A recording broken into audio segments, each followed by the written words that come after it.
So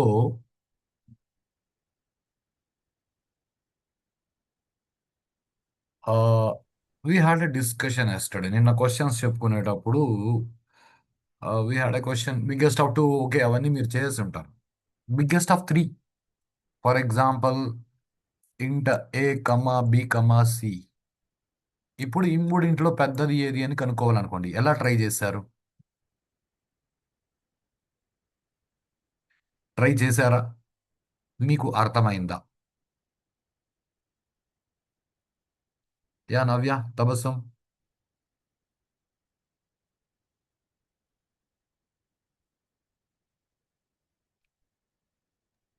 three ఇంకా try చేయలేదు sir. Two మాత్రం చేస్తాను sir. What about you, తబస్సం?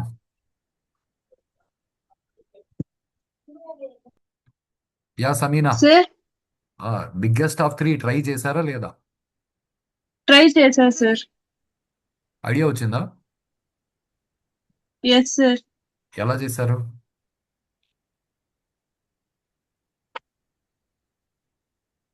Condition తీసుకోండి. ఎలా తీసుకున్నారు is what my question. Two conditions తీసుకున్నా sir. A greater than or equals to B. A greater than or equals to C. Okay, ఇప్పుడు ఎలా కామ పెట్టారు మధ్యలో? And sir. Oh, okay. Question mark. ఇప్పుడు printf A is big colon. ఇప్పుడు ఇక్కడేం పెట్టారు? B is big అని పెట్టారా, సి ఇస్ బిగ్ అని పెట్టారా? అది ఐడియా లేదు సార్. ఈ ఆ ఐడియానే మనకి ఇంపార్టెంట్. ప్రోగ్రామ్ కంప్లీట్ అవ్వడం ఇంపార్టెంట్ కాదు. సి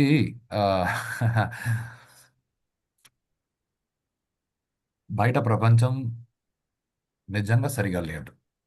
ఓకే, సో ప్రతి ఒక్కరూ ఫేక్ ఐడెంటిటీ, నేను చాలా మంచివాణ్ణి అని చెప్పుకోవడానికి అలా యాక్ట్ చేయడం చాలా మంది చేస్తున్నారు. అది చివరికి ఏమవుతుందంటే వాళ్ళ ఒరిజినల్ ఐడెంటిఫికేషన్ వదిలేసి వాళ్ళు ఫేక్ ఐడెంటిటీ కోసం బతకడం మొదలు పెడతారు. Is something wrong. అలా ఉండకూడదు అని అంటే, అలా ఉంటే ప్రాబ్లం ఏమి అంటే విల్ నెవర్ ఫీల్ సాటిస్ఫైడ్. తృప్తిగా ప్రశాంతంగా బతకలేము. సో తృప్తిగా ప్రశాంతంగా బతకాలి అంటే మనకు మన పైన కాన్ఫిడెన్స్ ఉండాలి. మనకు మన పైన కాన్ఫిడెన్స్ రావాలి అంటే మనం ఆలోచించాలి. మనం ఏం ఆలోచిస్తున్నామో మనం గమనించాలి. Are you getting this, Navyasri? Yes sir. కరెక్టే కదా నేను చెప్పింది? కరెక్టే సార్. సో ఇప్పుడు మన ఆలోచనని మనం గమనించి ఒకసారి ఎలా ఆలోచించామో ప్రతిసారి అలా ఆలోచించడం మనం అలవాటు చేసుకోవాలి. అది కరెక్ట్ అయితే. అందుకే మీరు ఆలోచించండి, ఆలోచించి ఆన్సర్ చెప్పండి అనేందుకు కారణం అది. Okay, okay. Anyhow, I will come up with a short cut. కొంచెం జాగ్రత్తగా ఈ షార్ట్ కట్ని గమనించడానికి ట్రై చేయండి. ఇప్పుడు ఆ, ఓకే, నవ్య అక్కని పక్కకు పెట్టి Tabassum, Sameena, Akshara almost same age group, right? Tabassum, yes sir. ఇప్పుడు మీ ముగ్గురులో పెద్దాళ్ళు ఎవరు అని కనుక్కోవాలి. జాగ్రత్తగా గమనించండి. అక్షర, తబస్సుం, సమీనా, వీళ్ళ ముగ్గురులో పెద్దవాళ్ళు ఎవరని కనుక్కోవాలి అంటే అప్పుడు ఏం చేయొచ్చు అంటే అక్షర, తబస్సుం వీళ్ళిద్దరి ఏజ్ని తీసుకుని చెక్ చేస్తాం. ఎయిదర్ అక్షర పెద్దదవ్వచ్చు, లేకపోతే తబస్సుం పెద్దదవ్వచ్చు. వీళ్ళిద్దరిలో ఎవరో ఒకరే పెద్దవాళ్ళు అవుతారు. కాన్సెప్ట్ రైటా? Yes sir. వీళ్ళిద్దరిలో ఎవరు పెద్దవాళ్ళో వాళ్ళ ఏజ్ని తీసుకెళ్ళి సమీనా ఏజ్తో కంపేర్ చేస్తాం. నవ్య, అర్థమవుతుందమ్మా ఇది? Yes sir. Is the simplest way. ఇప్పుడు దీన్ని లాజిక్ ఎలా రాయొచ్చు అంటే దీన్ని లాజిక్ రాసేటప్పుడు కొంచెం జాగ్రత్త పడాలి. జాగ్రత్త గమనించండి. A greater than B question mark colon semicolon. ఇది జాగ్రత్తగా, ఇది ఫాల్స్ పార్ట్, ఇది true part. A greater than బికి ట్రూ పార్ట్ ఇది.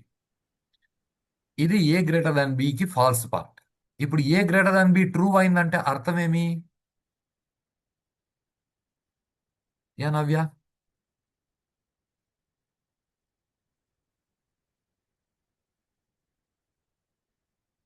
Yeah Navya. Sir A greater than B true అయింది అంటే అర్థమేమి?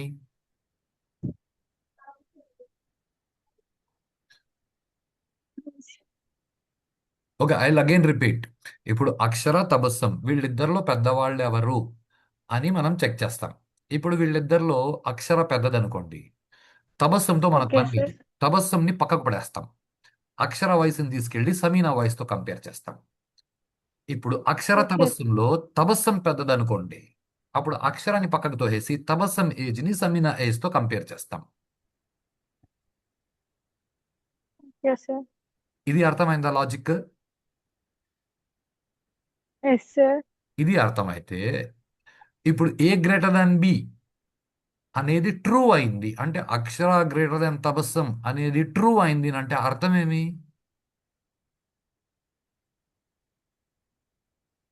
అక్షర అనేది తపసం ఆ కన్నా పెద్ద. ఆ అక్షర అనేది పెద్దది అని డిసైడ్ అయిపోయినాం, రైట్? ఇప్పుడు A greater than B true అయిందంటే అర్థమేమి?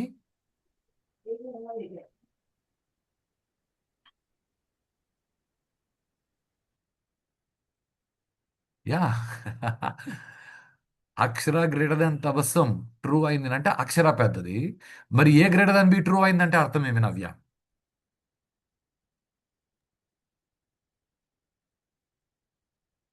ఏమో సార్. నవ్య, సార్ కొంచెం ఇక్కడ కాన్సన్ట్రేట్ చెయ్యి. అక్షర గ్రేటర్ దాన్ తబస్సం ట్రూ అయింది అంటే అర్థం ఏమినంటే అక్షర పెద్దది అని అర్థం. కరెక్టే కదా నవ్య?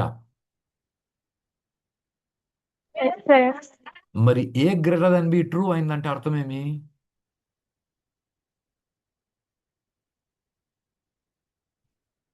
ఏ అనేది బి కన్నా పెద్దది సార్.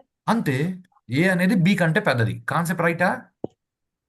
Yes sir. ఇప్పుడు అక్షర తబస్సం కంటే పెద్దదైతే మనం ఏం చేసినాం? తబస్సంని పక్కకు తోసేసి అక్షర ఏజ్ ని సమీనా ఏజ్ తో చెక్ చేసినాం. లాగా ఇప్పుడు A greater than B true అయింది అంటే అర్థం ఏమేనంటే ఏ పెద్దది. అప్పుడు మనం ఏం చేస్తామనంటే A greater than C compare చేస్తాం. A greater than C question mark print of A is big colon print of C is big. ఇది జాగ్రత్తగా గమనించండి. తబస్సం అర్థమవుతుందా? Yes sir. ఇప్పుడు ఈ ఆపరేటర్ ని చూస్తే మనకి క్వశ్చన్ మార్క్ పక్క పక్కన వస్తాయి, అలా రాకూడదు కాబట్టి ఇక్కడ మనం ఇలా ఎక్స్ప్రెషన్ ని గ్రూప్ చేస్తాం పెరాన్సిస్ తో. అంటే ఇప్పుడు ఈ పెరాన్సిస్ మధ్య ఉన్నది ఎప్పుడు రన్ అవుతుంది అంటే ఏ గ్రేటర్ దాన్ బి ట్రూ అయితే రన్ అవుతుంది. మరి A greater than B false అయితే ఈ కోలన్ కి సెమీ కోలన్ కి మధ్య ఉన్నది రన్ అవుతుంది. ఇప్పుడు కోలన్ కి సెమీ కోలన్ కి మధ్యది రన్ అయింది అని అంటే అర్థం ఏమిటంటే ఫాల్స్ అయింది అని అర్థం. ఏది? ఇది ఫాల్స్ అయింది. ఇది ఫాల్స్ అయిందంటే అర్థం ఏమి అంటే బి పెద్దది అని అర్థం. కాబట్టి అప్పుడు మనం ఏం చేయొచ్చు అంటే ఇక్కడ ఇంకొక ఎక్స్ప్రెషన్ ని గ్రూప్ చేస్తాం. ఈ ఎక్స్ప్రెషన్ లో ఏం పెడతాము? B greater than C question mark print of B is big colon print of C is big అని పెడతాం. సో ఇది రన్ అవుతుంది ఎప్పుడు? A greater than B false అయితే. A greater than B false అయిందంటే బి పెద్దది అని అర్థం. అప్పుడు బిని సితో కంపేర్ చేస్తాం. ఒకవేళ A greater than B true అయితే అప్పుడు ఏ పెద్దది కాబట్టి ఏని సితో కంపేర్ చేస్తాం. That's it. సమీనా అర్థమైందా? Yes sir. Yeah Akshara, any confusion in this? No sir. Navyasree అర్థమైందా? Yes sir. Okay. So this is one of the programs asked without explanation. Biggest of three కనుక్కోవడానికి ట్రై చేయండి అని చెప్పాను. అది ఇలా చేయాలి. తబస్సం ఓకే? Okay sir. ఆ, ఇక్కడ ఇంకొక స్టేట్మెంట్, ఇంకొక క్వశ్చన్ ఉండింది. That was Armstrong number. ఇంతకు ముందు పాలిండ్రోమ్ నంబర్ చేశాం. పాలిండ్రోమ్ అంటే రివర్స్ చేస్తే కూడా సేమ్ నెంబర్ వస్తే దాన్ని పాలిండ్రోమ్ నంబర్ అంటారు. ఇప్పుడు ఆమ్స్ట్రాంగ్ నంబర్ కూడా దాదాపుగా అలాంటిదే. ఫర్ ఎగ్జాంపుల్, ఆమ్స్ట్రాంగ్ నంబర్ అంటే ఏమి నేను డెఫినేషన్ చెప్పను, ఆమ్స్ట్రాంగ్ నంబర్ కి ఎగ్జాంపుల్ చెప్తాను, డెఫినేషన్ మీకు బాగా అర్థమవుతుంది. For example 153 is an Armstrong number. ఎలా అంటే సే 1³ ప్లస్ 5³ ప్లస్ 3³ సే 1³ అంటే 1 ప్లస్ 5³ అంటే 5 5s are 25, 25 5s are 125 plus 3³ అంటే 3 3s are 9, 27. 9 3s are 27. Okay, ఇప్పుడు వీటిని యాడ్ చేస్తే 7 + 4. Why it is 125, not 124. 5 5s are 25, 25 5s are 125. Say 7 + 5, 12, 12 + 1, 3, 13. 2 + 2, 4.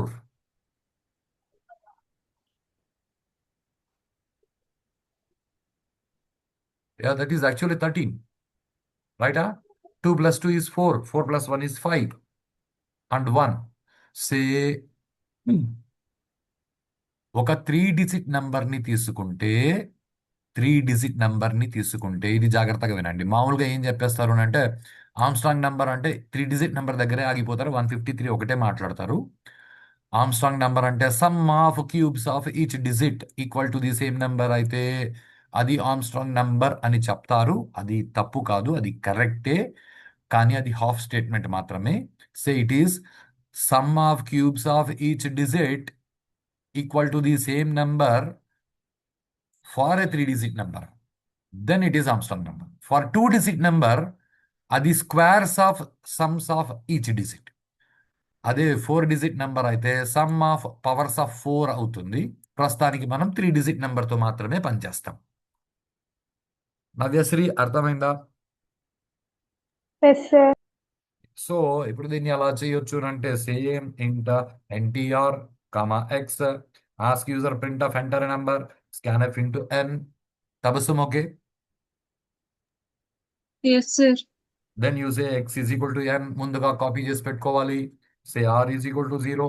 మామూలుగా పాలిండ్రోమ్ అంటే ఏం చేస్తాం? T is equal to N modulus 10, R is equal to R into 10 plus T, N is equal to n/10. So ఇక్కడ R is equal to R into 10 plus t, reversing 3-digit నెంబర్కి. Sorry, అదే Armstrong number అయితే r is equal to r plus t into t into t. That's it. టీలోకి last digit వచ్చింది 3-digit number కాబట్టి cubes of each digit summed together. So same code as it is, write it for 3 times because it is a 3-digit number. Then work out.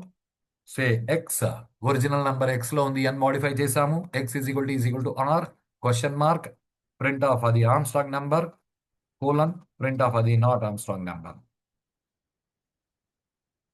Tabassum okay? Okay, sir.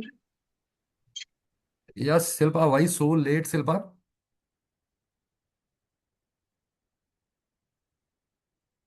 Mobile amount అయిపోయింది sir. Net hey, నిన్న daddy కూడా వాళ్ళు వచ్చేంత వరకు use చేస్తాం. నిన్న కూడా ఇదే చెప్పినావు. ఇంకా అచ్చా, వేపి ఇంకా అచ్చా, వేపిలేదు సార్. కాలేజీలోనే అయిపోయిందా? సార్ సో రీల్స్ ఎక్కువ చేస్తారు కాలేజీలో. అలా ఏం లేదు.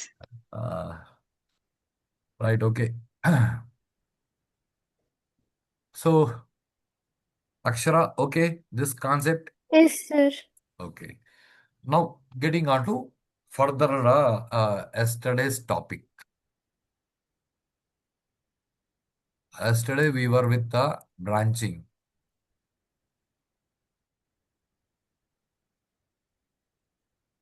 Where is yeah, okay.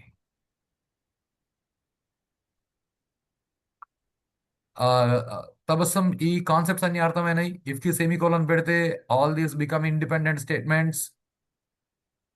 Okay, Yes, sir. ఒకవేళ ఇఫ్ కి ఇక్కడ పొరపాటున సెమీకోలన్ పెట్టినప్పుడు ఎల్స్ వాడితే then you get an error, misplaced else. Okay, Yes, sir. Yeah. ఇప్పుడు ఇక్కడ నుంచి చాలా జాగ్రత్తగా అర్థం చేసుకోవడానికి ట్రై చేయండి, బికాస్ ఇది యాక్చువల్గా మీరు ఆలోచించి అర్థం చేసుకోవాల్సిన విషయం. If A greater than B,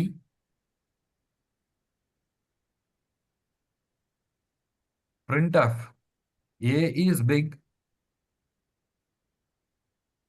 printf hi, else printf B is big.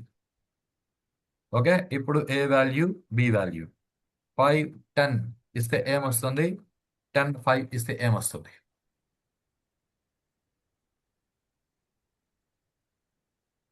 Yeah, Navyasri, Shilpa.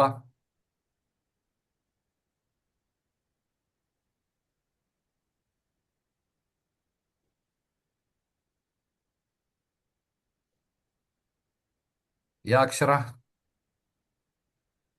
Sameena. Sir 5 10 ఇచ్చినప్పుడు hi b is big sir. 5 b is big. 10 5 10 ఇచ్చినప్పుడు 5 ఇచ్చినప్పుడు a is big hi sir. Hi. Okay, ఇప్పుడు ఇక్కడ ఎలా పెడితే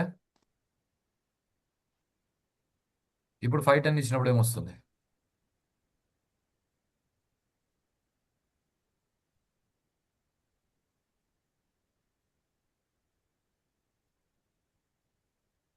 hello add అవుతుంది sir రెండిట్లో. అవునా? Yes sir. Yeah Sameena, ఏమంటావమ్మా?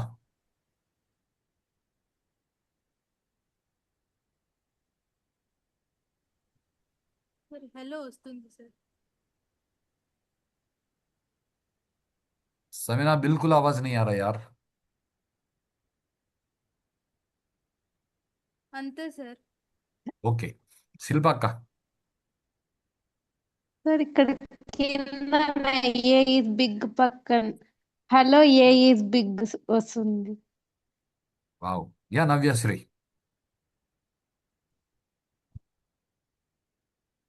Yeah Tabassum. Independent అనుకుంటాను సార్, అవన్నీ సెంటెన్సెస్ ఏది?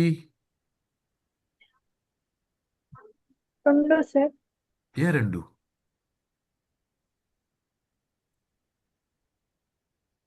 ఇఫ్ తర్వాత ఎల్స్ తర్వాత సార్ రెండు.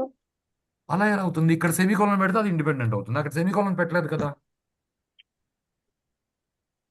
ఆ? అవును సార్. ఆ. Yeah Tabassum. Yes sir. Akshara ఫిక్స్డా? Yes sir. అసలు మీరు ఇన్పుట్ ఇవ్వలేరు.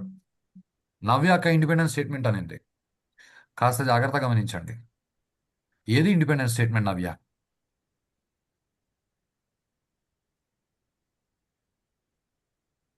సార్ ఏది ఇండిపెండెన్స్ స్టేట్మెంట్? ఇండిపెండెంట్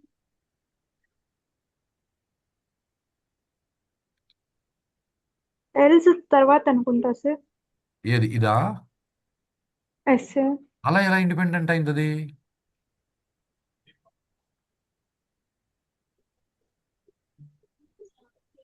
సి, ఇక్కడ ఇఫ్ కి సెమీకోలన్ పెడితే అప్పుడు ఇది ఇండిపెండెంట్ అయింది. ఇక్కడ ఇఫ్ కి సెమీకోలన్ పెడితే అప్పుడు ఈ రెండు ఇండిపెండెంట్ అయిపోయినాయి, అసలు సంబంధం లేనివి అయిపోయినాయి. ఇక్కడ ఎల్స్ కి సెమీకోలన్ పెడితే ఇది ఇండిపెండెంట్ అయింది. ఇది ఇఫ్ యొక్క ఇన్ఫ్లుయెన్స్ కింద ఉంది. ఇప్పుడు వీటిలో ఏది ఇండిపెండెంట్ స్టేట్మెంట్?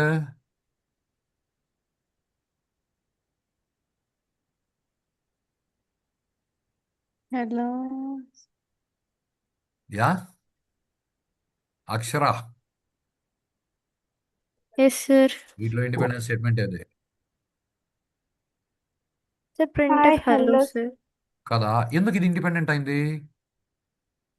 సార్ అక్కడ సెమికోలన్ టెర్మినేట్ చేస్తుంది సార్ ఫస్ట్ దాని తర్వాత ప్రింట్ ఆఫ్ హై తర్వాత. నవ్యశ్రీ ఓకే.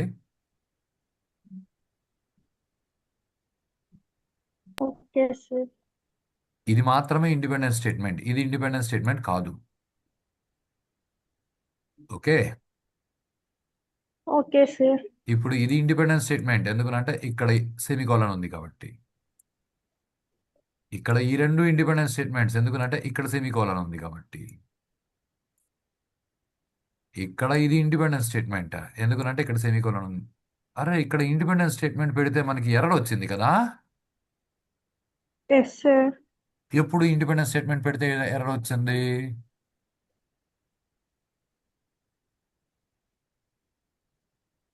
యా తబస్సం, ఎప్పుడు ఇండిపెండెంట్ స్టేట్మెంట్ పెడితే ఎర్రర్ వచ్చింది? తర్వాత సెమీకోలన్ పెట్టినప్పుడు సార్.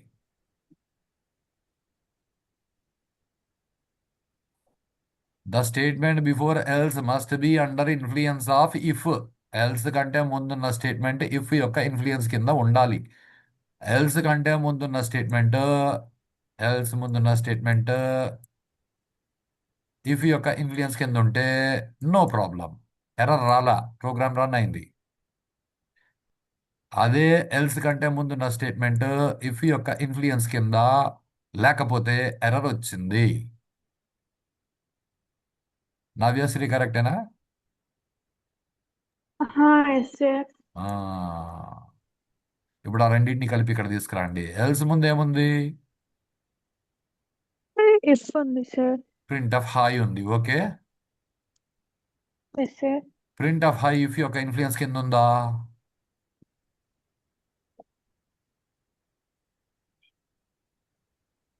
ఇఫ్ యొక్క ఇన్ఫ్లుయెన్స్ కింద ఉందా? Yes. Start thinking Navya. Yeah అక్షర,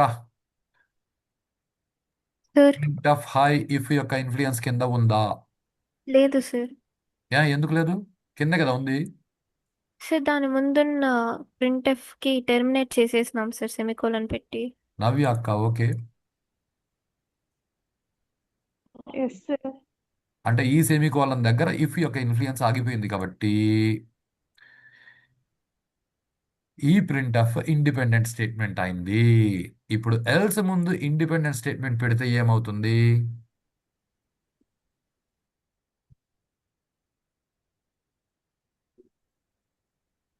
యా నవ్య, ఎర్రర్ వస్తుంది సార్.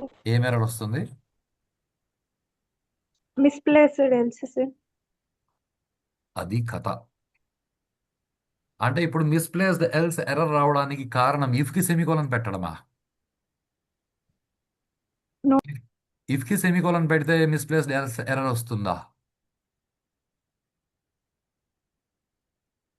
రాదు sir. So misplaced else error ఎప్పుడు వస్తుంది అంటే ఎల్స్ ముందున్న స్టేట్మెంట్ ఇఫ్ యొక్క ఇన్ఫ్లుయెన్స్ కింద లేకపోతే. అక్షర ఓకే, ఎస్ సార్. సమీనా అర్థమైందా? సే ఒక కేజీ రాయితో మూతి మీద కొట్టినాం అనుకోండి నవ్యశ్రీ, సార్. 1 కేజీ రాయితో మూతి మీద కొట్టినాం అనుకోండి మూతి పళ్ళు రాలుతాయి, రైటా? Yes sir. 2 కేజీల రాయితో మూతి మీద కొడితే కూడా మూతి పళ్ళే రాలుతాయి, కరెక్టా కదా? ఏమో సార్, పొల్లగానే వచ్చేయచ్చు కదండి. అది అది అది మనం మనం లేటస్ 15 కేజీల రాయితో కొట్టలేదు, 2 కేజీల రాయి. ఓకే. Okay sir. ఆ, అంటే ఇప్పుడు మూతి పళ్ళు రాలడానికి కారణం కేజీ రాయా 2 కేజీల రాయా అంటే ఆ, అది అది తప్పుడు లెక్క అవుతుంది. మనం తప్పుగా ఆలోచిస్తాం ఎందుకనంటే మనకి లాజిక్స్ ఎక్కువ అయిపోయినాయి ఈ మధ్య కాలంలో, తర్కం ఎక్కువ అయిపోయింది కాబట్టి మనం అనవసరమైన తర్కాలు ఎక్కువ చేస్తాం. ఇప్పుడు మూతి పళ్ళు రాలడానికి కారణం కేజీ రాయి కాదు, 2 కేజీల రాయి కాదు, మూతి పళ్ళు రాలడానికి కారణం మూతి మీద కొట్టడం అంతే. Concept okay? ఓకే. లాగా ఇప్పుడు ఆలోచించండి,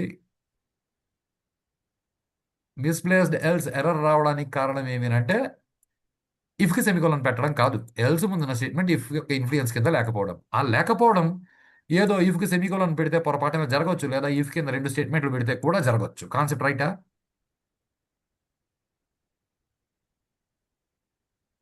నవ్యశ్రీ ఓకేనా? Okay sir. అంటే ఇప్పుడు ఇక్కడ మనకి రిస్ట్రిక్షన్ వచ్చింది. ఇఫ్ కింద ఎప్పుడు మనము ఒక స్టేట్మెంట్ పెట్టాలంతే కానీ రెండు స్టేట్మెంట్లు పెట్టేందుకు లేదు. రెండో స్టేట్మెంట్ పెడితే ఎప్పుడు ఎర్రర్ వస్తుంది. Is a problem we have identified. ఇప్పుడు comes into picture your fifth rule. ఇది చాలా ఇంపార్టెంట్ అని చెప్పేందుకు కారణం దీన్ని అర్థం చేసుకోవడం important. If we need to place more than one statement under any part, then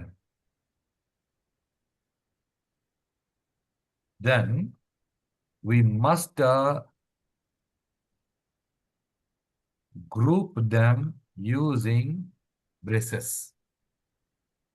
అప్పుడు ఏం చేయాలి అంటే ఇక్కడ మనము బ్రేసెస్ పెట్టాలి.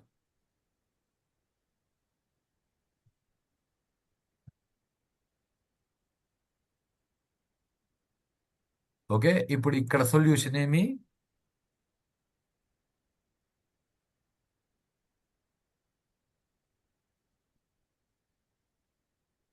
Just hold on a second.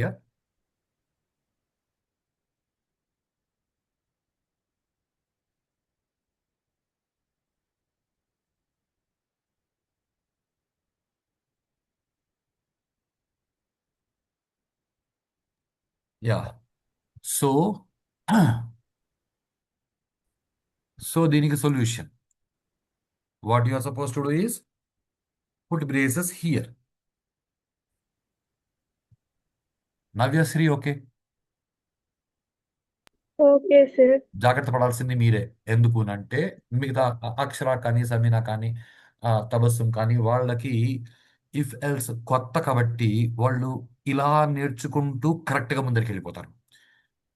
మీకు ఇద్దరికి శిల్ప నవ్య మీకు ప్రాబ్లం వచ్చే అవకాశం ఎక్కువ ఉంది.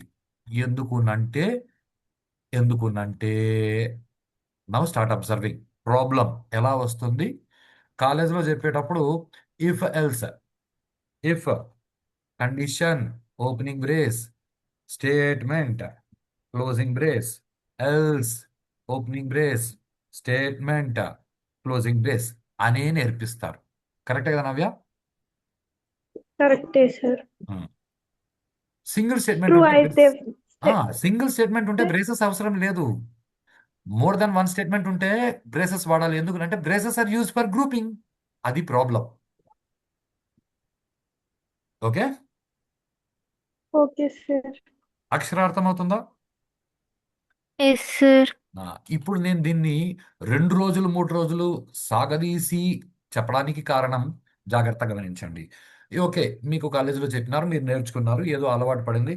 If A greater than B opening brace printf a is big closing brace else opening brace printf b is big. Right Navyasri? Yes sir. ఇప్పుడు దీనికి 5 10 ఇన్పుట్ ఇస్తే ఏమొస్తుంది నవ్యశ్రీ? 10 10 is big అని వస్తుంది sir. Yeah, very b good, is big. Very nice. Shilpa ఏమొస్తుంది మా? 10 వస్తుంది sir. A is big వస్తుందా, బి ఇస్ బిగ్ వస్తుందా? 10 అని ఎందుకు వస్తుంది? B b is big sir. Very good. Akshara ఏమొస్తుంది? B is big sir. మీ అందరికి మీ తలకాయ ఎర్రర్ వస్తుంది. ఎందుకునంటే ఎల్స్ ముందు ఏముంది? గ్రూప్ ఉంది. కరెక్టా కదా నవ్య? Yes sir. ఆ గ్రూప్ ఇన్ఫ్లుయెన్స్ కింద ఉందా నవ్య? No sir. లేదు కదా. కాబట్టి ఏం ఎర్రర్ వస్తుందో తెలుసా? మిస్ప్లేస్డ్ ఎల్స్ అని ఎర్రర్ వస్తుంది. అక్షర అర్థమైందా? Yes sir. Navyasri okay? Yes sir. ఇప్పుడు ఏం చేయాలో మీకు అర్థం కాలే నవ్య. ఓకే, చాలాసేపు చూసినారు, ఎర్రర్ వస్తుంది. ఎందుకు ఎర్రర్ వచ్చిందో తెలియదు. మీ క్లాస్లో స్మార్ట్ గర్ల్ ఎవరు అంటే శిల్ప. మీరు మీ ల్యాబ్ కోఆర్డినేటర్ని పిలిచినారు సార్ అనేసి, ఆయన రాలేదు టైంకి. వస్తానుండి మా ఆయన ఫోన్లో ఏదో మాట్లాడుతూ ఉన్నాడు. మీరు శిల్పాని అడిగినారు, శిల్ప శిల్ప కొంచెం హెల్ప్ చేయవా, నాకు ఎర్రర్ వచ్చింది అని. ఓకే నవ్య? Okay sir.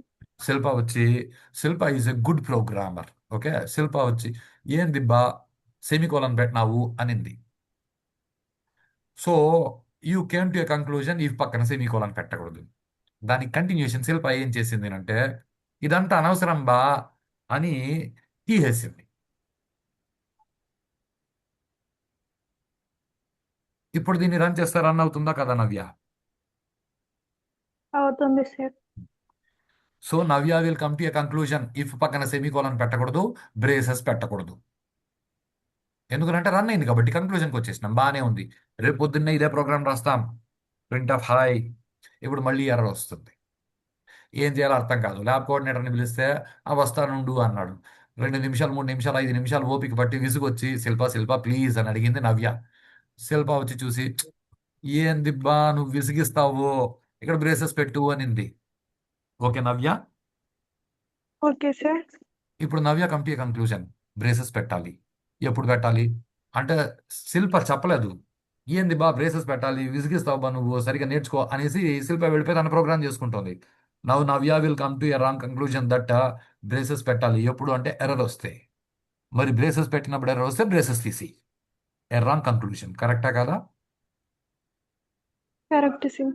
అక్షర అర్థమవుతుందా?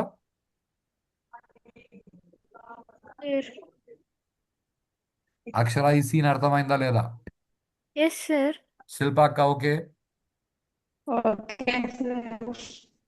అందుకు నవ్యశ్రీ మొన్న మీరు సార్ అంటే ఫ్లవర్ బ్రాకెట్ పెట్టాలి కదా అని అంటే అవసరం లేదు అని నేను చెప్పడానికి కారణం మీకు దాని మీద గ్రిప్ రావడానికి. Okay Navya? Okay sir. Okay, ఈరోజు ఇంకా మీరు వీటితో వర్కౌట్ చేయండి కొన్ని programs. Tomorrow will continue with the further topics in branching. Okay,